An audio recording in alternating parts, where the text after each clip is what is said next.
वृंदावन बिहारी लाल की जय। पार्वती ने भगवान शंकर को वंदन किया। घर का आदमी बहुत वंदन करे, बहुत सेवा करे तो जानना कि कुछ गड्ढे में उतरने की तैयारी है। शिवजी ने पूछा, देवी क्या बात है? यहाँ पर हमने कथा छोड़ी थी और यहीं से शुरू कर रहे हैं। बोलिए वृंदावन बिहारी लाल की जय।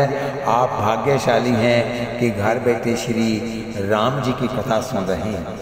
पार्वती ने नारद जी की सब कथा सुनाने के बाद आगे कहा, किसी भी प्रकार से अनुसूया का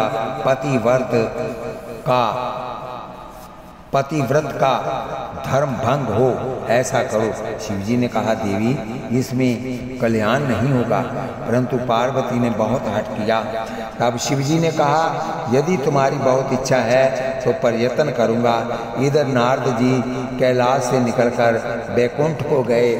वहाँ लक्ष्मी जी से मिले और लक्ष्मी जी ने पूछा, आज क्या बात है जिससे इतने अधिक आनंद में आ रहे हो?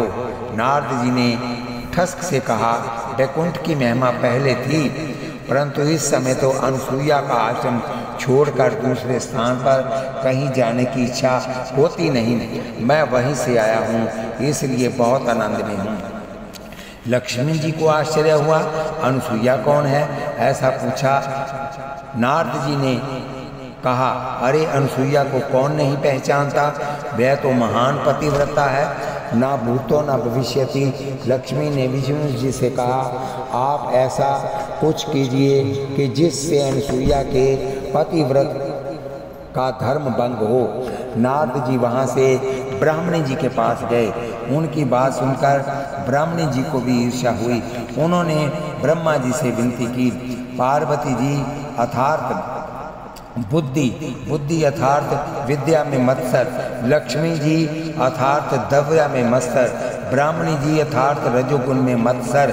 ब्रह्मा विष्णु महेश इकट्ठे मिलकर चित्रकूट में अनुसूया के आश्रम में गए। भिक्षां देहि कहकर खड़े रहे।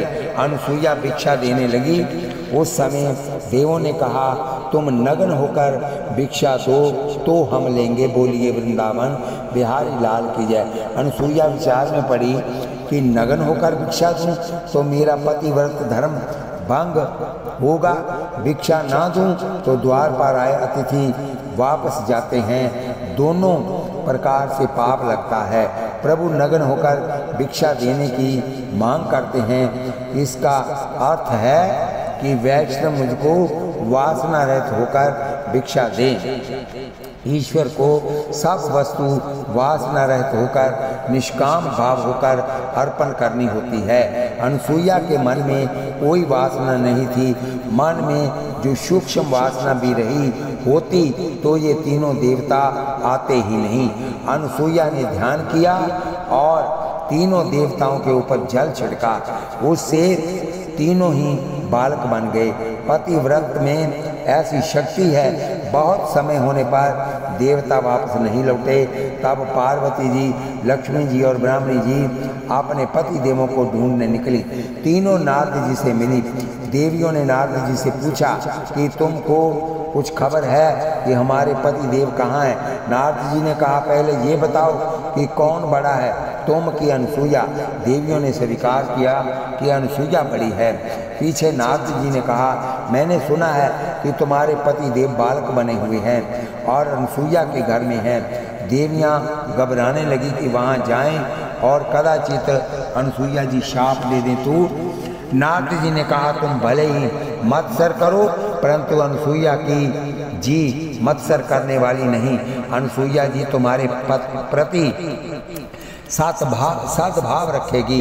देवियाँ चित्रकूट में अत्रि ऋषि के आश्रम में गई। पीछे तो अनुसूया ने देवों से प्रतिज्ञा कराई कि किसी पतिव्रत को कभी त्रास देना नहीं। उसके बाद तीनों बालकों के ऊपर जल छिड़का। तीनों महादेव प्रकट हुए। उन्होंने अनुसूया से कहा, तुम्हारे आंगन में हम बालक बनकर खेले हैं, ऐसा सुख तुमको स्थिर रूप से देते हैं। इन तीनों देवताओं का तेज एकत्रित हुआ और गुरु दत्तात्रेय अत्रि अनुसुईया जी के यहाँ पुत्र रूप में प्रकट हुए। अत्रि ऋषि अनुसुईया के साथ गंगा किनारे चित्रकूट में परमात्मा की आराधना करते थे।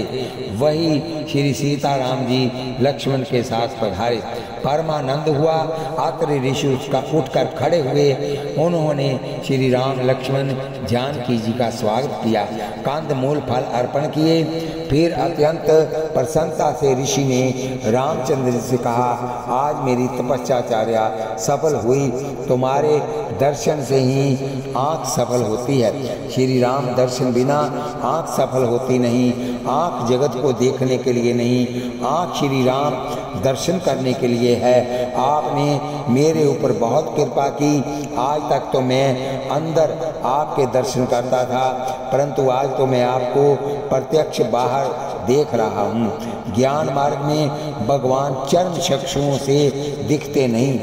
जो आँखों को देखने की शक्ति देते हैं उनको आँखें देख सकती नहीं। जो सबके दृष्टा हैं वह दृश्य जान सकते नहीं। ज्ञानी पुरुष अंदर की आंखों से भगवान को देखते हैं। तुमको स्वप्न दिखता है, क्या वह चर्म चक्षुओं से दिखता है? स्वप्न तो दिखता है, वह अंदर की आंखों से दिखता है। ज्ञानी महापुरुष भगवान को ज्ञान चक्षुओं से देखते हैं, परंतु भक्ति में ऐसी शक्ति है कि भगवान चर्म चक्षु से भी दिख जाते हैं। भक्ति दृष्टा को दृश्य बना सकती है। प्रभु प्रेम की पराकाष्ठा पर पहुंची हुई गोपियां उगड़ी आंखों से ब्रह्म चिंतन कर सकती थी और चर्म चक्षुओं से प्रत्यक्ष दर्शन पा सकी थी। जिसको उगड़ी आंखों से जगत दिखाई पड़ता है, उसे ब्रह्म का चिंतन करने के लिए आंख बंद करनी पड़ती है, चर्म चक्षु बंद करने पड़ते हैं और वह अंदर की आंखों से ज्ञान चक्षुओं से परमात्मा की उपरोक्त सहानुभूति करने का प्रयत्न करता है। परंतु प्रेम रूपा गोपियों को तो खुली आंख से भगवान के दर्शन होते थे। अत्रि ऋषि ने रामचंद्र जी से कहा, मैं आज आपके प्रत्यक्ष दर्शन कर रहा हूँ। आज मैं कृतार्थ हुआ हूँ। आपका मंगलमय स्वरूप मेरे हृदय में स्थिर हो, ऐसी कृपा करो। पीछे कहा, अंदर अनुसुईया जी बैठी हैं, महान तपस्विनी है, पतिव्रता वयोवृद्धा है। श्री सीता जी अंदर जाए, ऐसी मेरी इच्छा है। अनुसुईया के दर्शन करने सीता जी अंदर पधारी। अनुसुईया माता को वंदन किया। अनुसुईया जी ने आशीर्वाद दिया। श्री सीता जी की बहुत बहुत प्रशंसा करते हुए कहा, राम जी के पीछे पीछे तुम वन में आई, ये बहुत ठीक किया। स्त्री का ये धर्म है, पति उसके लिए परमात्मा है। जिस स्त्री को पति में परमात्मा दिखते नहीं, उसको किसी मंदिर में या मूर्ति में भगवान के दर्शन होते नहीं। जो स्त्री पति की आज्ञा न माने, उसकी भक्ति व्यर्थ जाती है। पति को जिमाने के पहले जो स्त्री जीवती है, खाती है, उसको बहुत पाप लगता है। पति भोजन न करे तो पतिव्रता स्त्री का धर्म है कि भोजन नहीं करे। पति के घर में सुख संपत्ति हो और स्त्री पति के साथ प्रेम करे, इसमें कुछ आश्चर्य नहीं। परंतु घर में खाने को न हो, पहनने को कपड़े की पूर्ति न हो और पति से प्रेम करे, वह महान पतिव्रता है। कितनी ही जो जरा दुख आ पड़े तो पति का अपमान करती हैं कि तुम में समर्थ नहीं थी तो फिर विवाह का क्या काम था, ब्याह नहीं कराना था, मेरी जिंदगी बिगाड़ने की क्या आवश्यकता है। पति वृद्ध हो, रोगी हो, मूर्ख हो, दानहीन हो, अंधा हो, बहरा अथवा अपंग हो, क्रोधी हो, अति दरिद्री हो, फिर भी पति में परमेश्वर का भाव रखकर उसकी सेवा करें, वह पत्नी धन्य है। पति में भगवत भाव रखकर पति देव की सेवा करने वाली स्त्री के ये लोक और परलोक दोनों सुधरते हैं। अनुसुईया ने श्री सीता जी को पतिव्रता धर्म समझाया। पतिव्रता स्त्री परमात्मा को भी वश में कर सकती है। पतिव्रता के 3 वेद बताए हैं। उत्तम के आस बस मन माही, सपने हुआन पुरुष जग नाही। मध्यम पर पति देख कैसे, भ्राता पिता पुत्र निज जैसे। धर्म विचारी समझी कुल रही, सो निकिष्ट त्रिया श्रुति अस कहाई।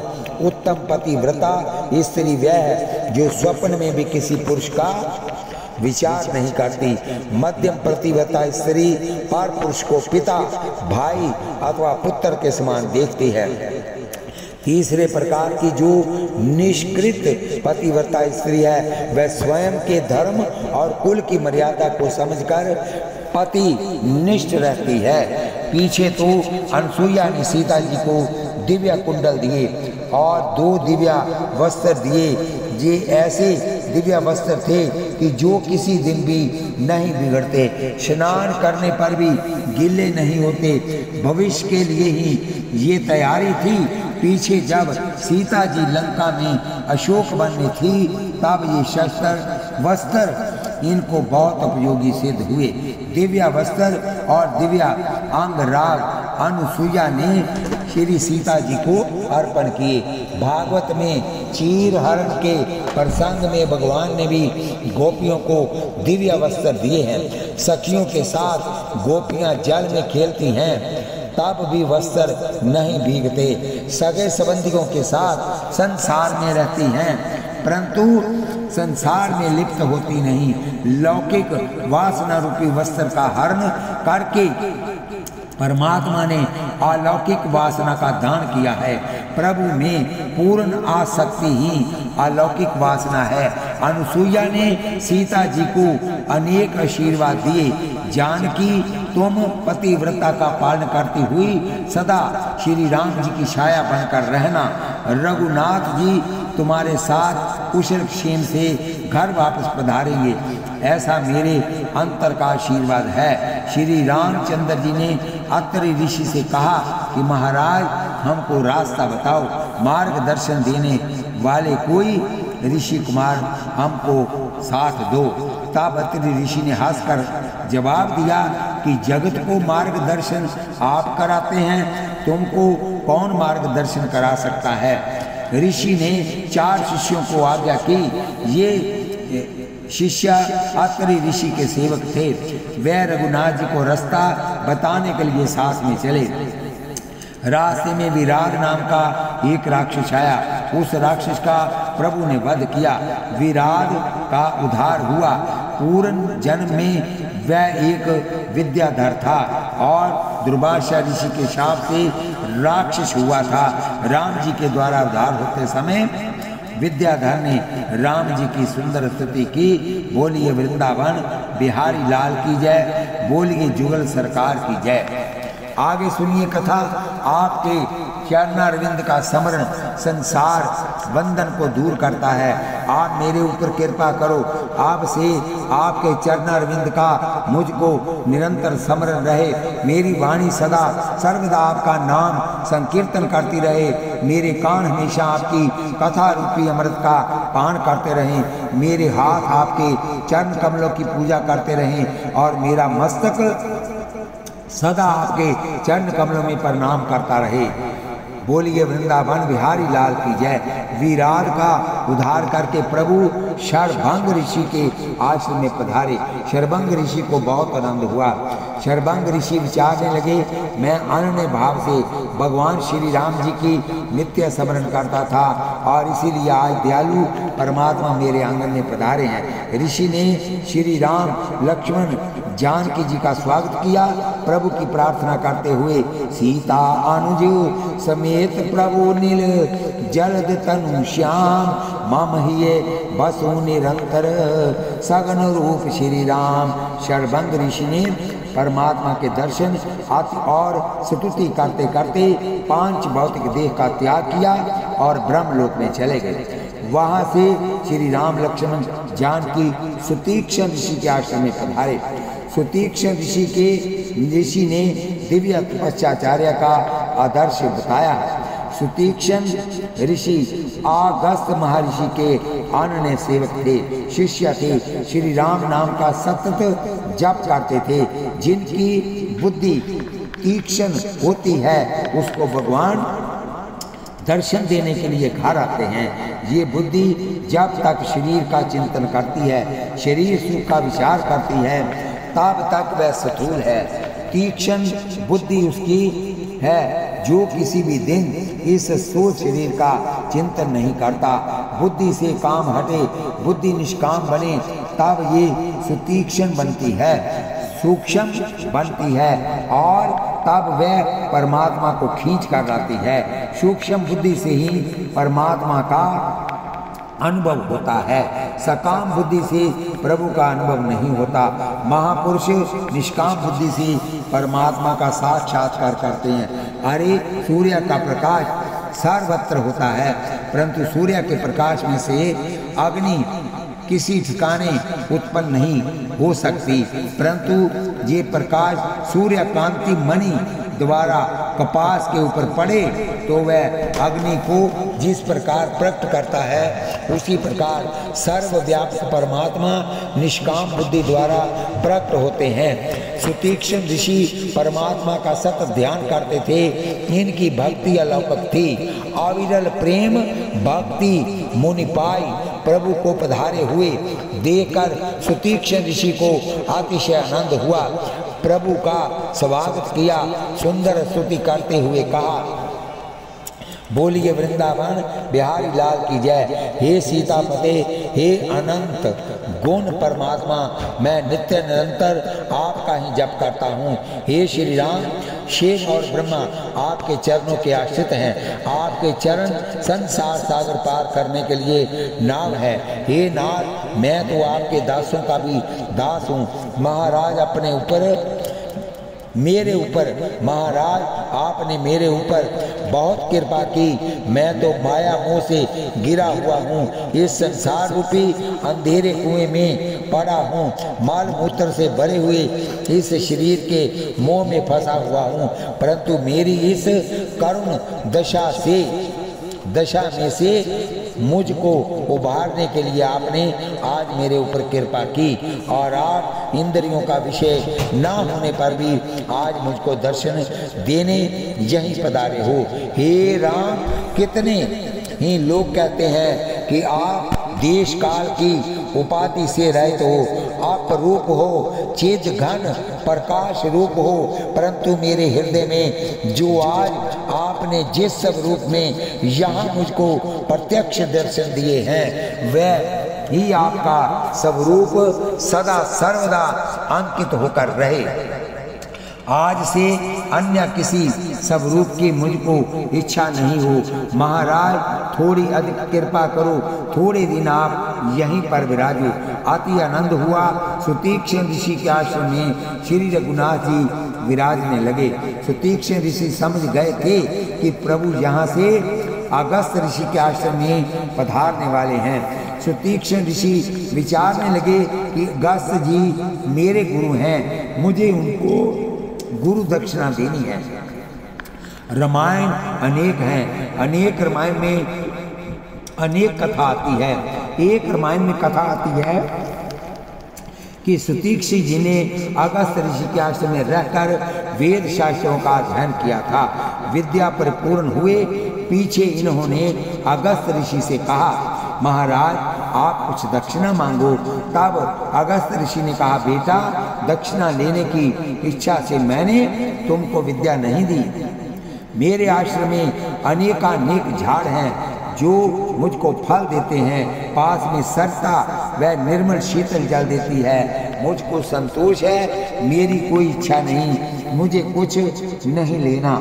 जिसको परमात्मा का अनुभव हुआ है उसके जीवन में संतोष और शांति होती है। लक्ष्मी मिलने के बाद संतोष नहीं होता, भले पीछे लाख मिले या करोड़ मिले, लक्ष्मीपति जिसको मिलते हैं उसको शांति होती है। प्रभु का सतत ध्यान किए बिना लक्ष्मीपति नहीं मिलते। सतत ध्यान तब हो सके जब लक्ष्मी का मोह छूटे। प्रभु का जो सतत ध्यान करते हैं वे अधिकांश भाग में गरीब ही रहते हैं। समस्त दिन ध्यान करे वह लक्ष्मी जी को ठीक नहीं लगता। सतत भक्ति करने से लक्ष्मी जी को ऐसा लगता है कि ये मुझे नारायण के साथ एकांत में 5 मिनट भी बात करने नहीं देता। लक्ष्मी जी नाराज होकर उसका त्याग कर देती है। संपूर्ण दिवस भक्ति करे उसे लक्ष्मीपति मिलते हैं, लक्ष्मी जी नहीं मिलती। ऐसे भक्त को लक्ष्मी जी की आवश्यकता भी नहीं। अगस्त ऋषि ने सुतीक्ष्ण से कहा, बेटा मुझे कुछ भी आवश्यकता नहीं। सुतीक्ष्ण ने कहा, महाराज आपको कुछ लेना भी नहीं है, परंतु मुझे दक्षिणा देनी ही है। कुछ भी दक्षिणा दिए बिना गुरु का ऋण किस प्रकार चुक सकता है, इसलिए आप कुछ दक्षिणा मांगो। आप मांगोगे वही दूंगा। अगस्त जी बोले, जो मांगूंगा वह देगा। भाई तुम में शक्ति हो तो तुम मुझे श्री राम के दर्शन करा दे, यही मेरी दक्षिणा है। मुझे अन्य कुछ भी मांगना नहीं है। सुतीक्ष्ण जी विचार में पड़ गए, गुरु जी तो दक्षिणा में परमात्मा के दर्शन मांग रहे हैं, ये किस प्रकार संभव हो। परंतु उस दक्षिणा के लिए ना किस प्रकार की जाए, अच्छी बात है। ऐसा कहकर उस समय तो सुतीक्ष्ण जी ने गुरु से विदा ले ली। अब आज जब सुतीक्ष्ण जी जान गए कि मेरे आश्रम में श्री राम जी अगस्त ऋषि के आश्रम में पधारने वाले हैं, तब उन्होंने विचार किया कि मैं साथ साथ जाऊं और गुरु जी से कहूं कि तुम्हारी दक्षिणा देने के लिए आया हूं। श्री राम अगस्त ऋषि के आश्रम में तो पधारने वाले ही हैं, मुझे दक्षिणा चुकानी है, इसलिए मेरा काम भी बन जाएगा। सुतीक्ष्ण जी ने भगवान से प्रार्थना की कि प्रभु मुझे भी साथ ले चलो। प्रभु ने कहा, हम किसी को साथ नहीं ले जाते। सुतीक्ष्ण जी ने कहा, मुझे आपकी सेवा में साथ ही रहना है। राम जी तो समझाते ही थे कि ये सेवा के लिए नहीं चल रहे, समझते थे ही कि ये सेवा में के लिए नहीं चल रहे, ये तो गुरुदक्षिणा चुकाने के लिए चलना चाहते हैं। इनकी बहुत इच्छा है तो भले ही चलें। प्रभु ने सम्मति दे दी। उससे सुतीक्ष्ण को अतिशय आनंद हुआ। वाल्मीकि जी ने वर्णन किया कि शर्वांग, सुतीक्ष्ण आदि एक एक ऋषि के आश्रम में थोड़े थोड़े दिन निवास करते हुए रघुनाथ जी आगे पधारते हैं। आप अगस्त ऋषि के आश्रम में जाने को निकले। सुतीक्ष्ण के पीछे श्री राम लक्ष्मण जानकी जी चलने लगे। सब अगस्त ऋषि के आश्रम जा पहुँचे। श्री राम लक्ष्मण जानकी जी आश्रम के बाहर विराजने लगे और सुतीक्ष्ण जी दौड़ते हुए आश्रम में गए। अंदर जाकर गुरु जी को साष्टांग वंदन किया। उस समय अगस्त महर्षि शिष्यों को श्री राम मंत्र का अर्थ समझा रहे थे।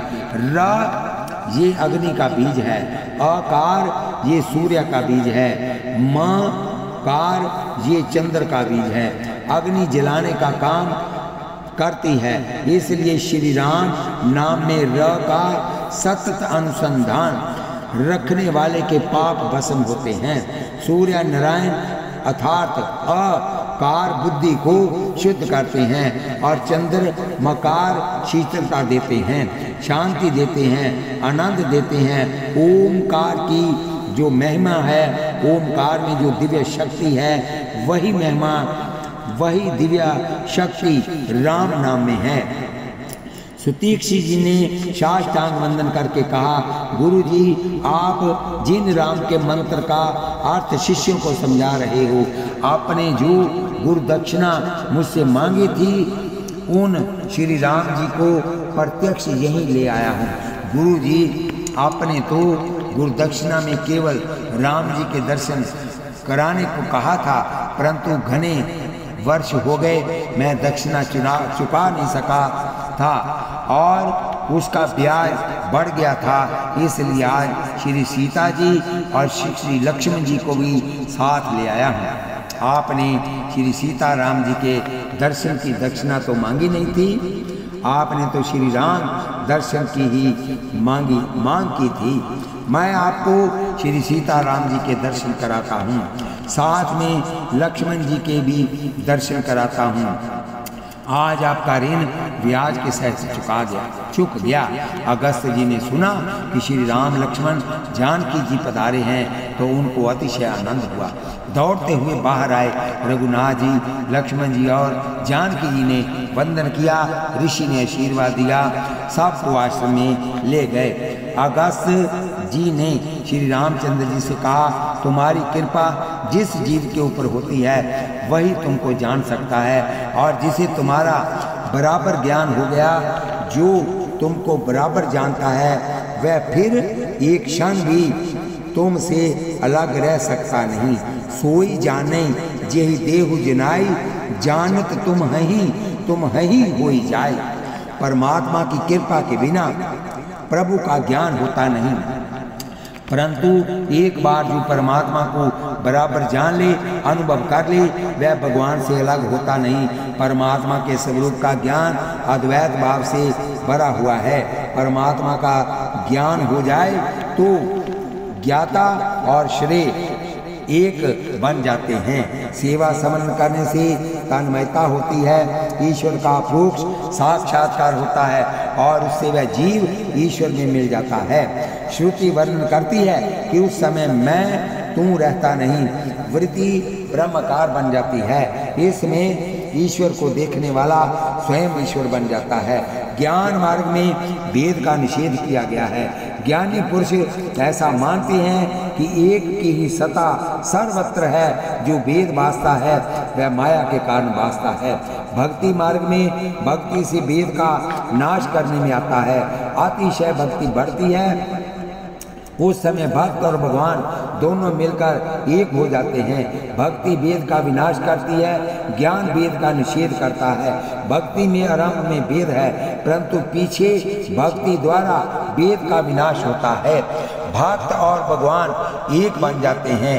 भक्त और ज्ञानी दोनों का ध्येय एक ही है, उपासना भिन्न है। ज्ञान में दृश्य का निषेध करना पड़ता है, जबकि भक्त कहता है कि जो दृश्य वह भी भगवान स्वरूप हैं।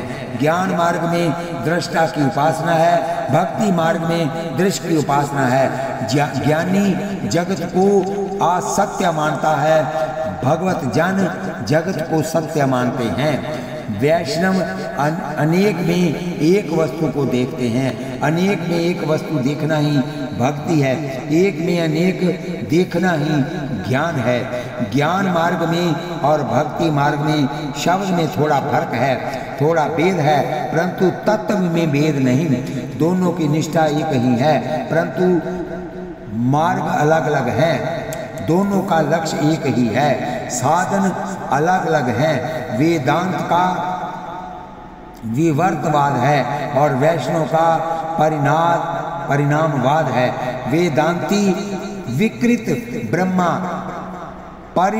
परिणामवाद में मानते हैं, वैष्णव अविकृत ब्रह्मा परिणामवाद में मानते हैं।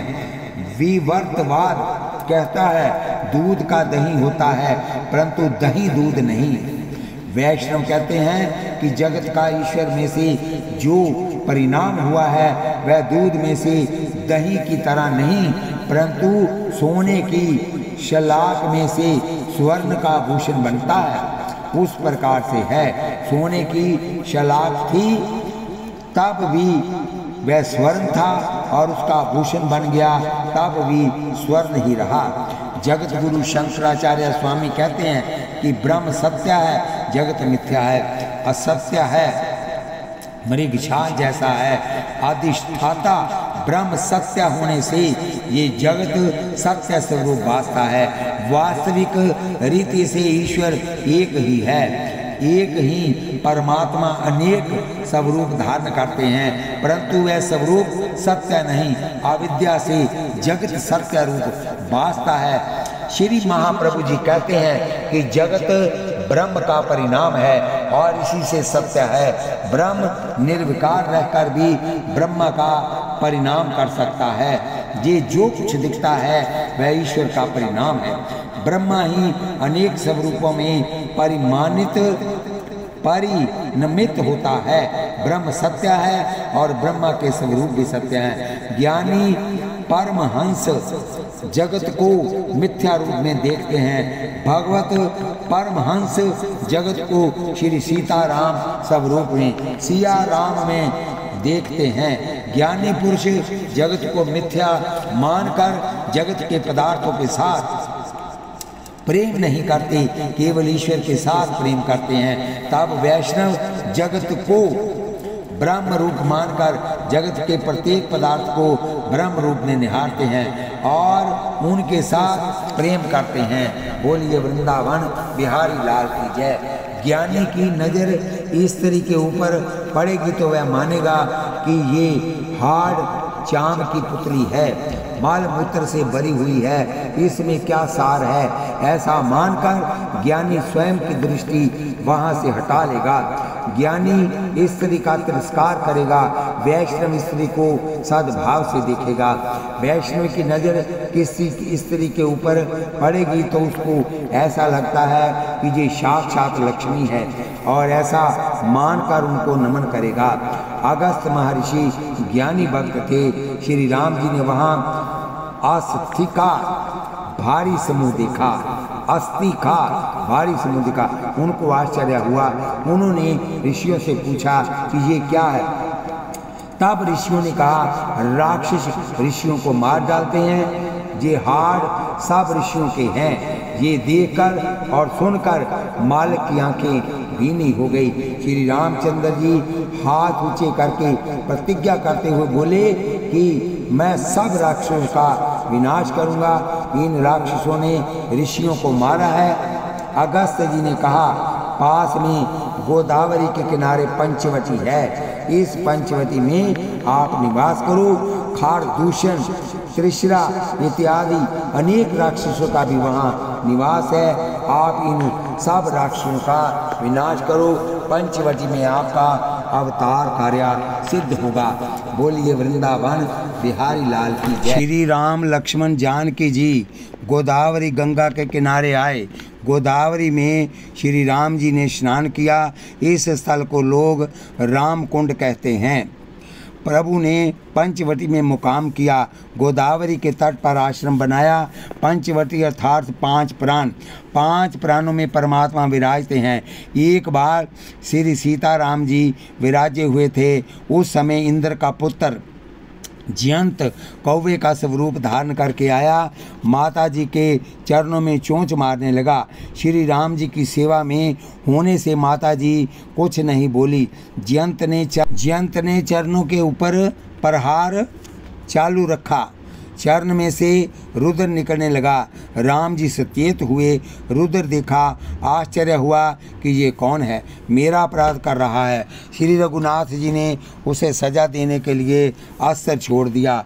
आज जयंत भागा। वह रक्षा के लिए अनेक देवताओं के पास गया। अनेक ठिकाने जाकर उसने क्षमा मांगी। भय और शोक से व्याकुल हो गया। किसी ने उसको आश्रय नहीं दिया। जो रामचंद्र जी के साथ विरोध करता है उसे कौन घर में रख सकता है। इसके पिताजी ने भी रक्षा नहीं की। जे जहाँ जाता वहीं उसके पीछे पीछे राम जी का छोड़ा हुआ ब्रह्मास्त्र जाता था। फिर जयंत बहुत घबराया। अंत में नारद जी के कहने से ये श्री राम जी की शरण में गया। आकर चरणों में गिर पड़ा, परंतु वह भय से इतना अधिक व्याकुल हो रहा था कि उसे होश रहा नहीं। इस कारण इसके पैर राम जी की तरफ और मस्तक सीता जी की चरणों में था।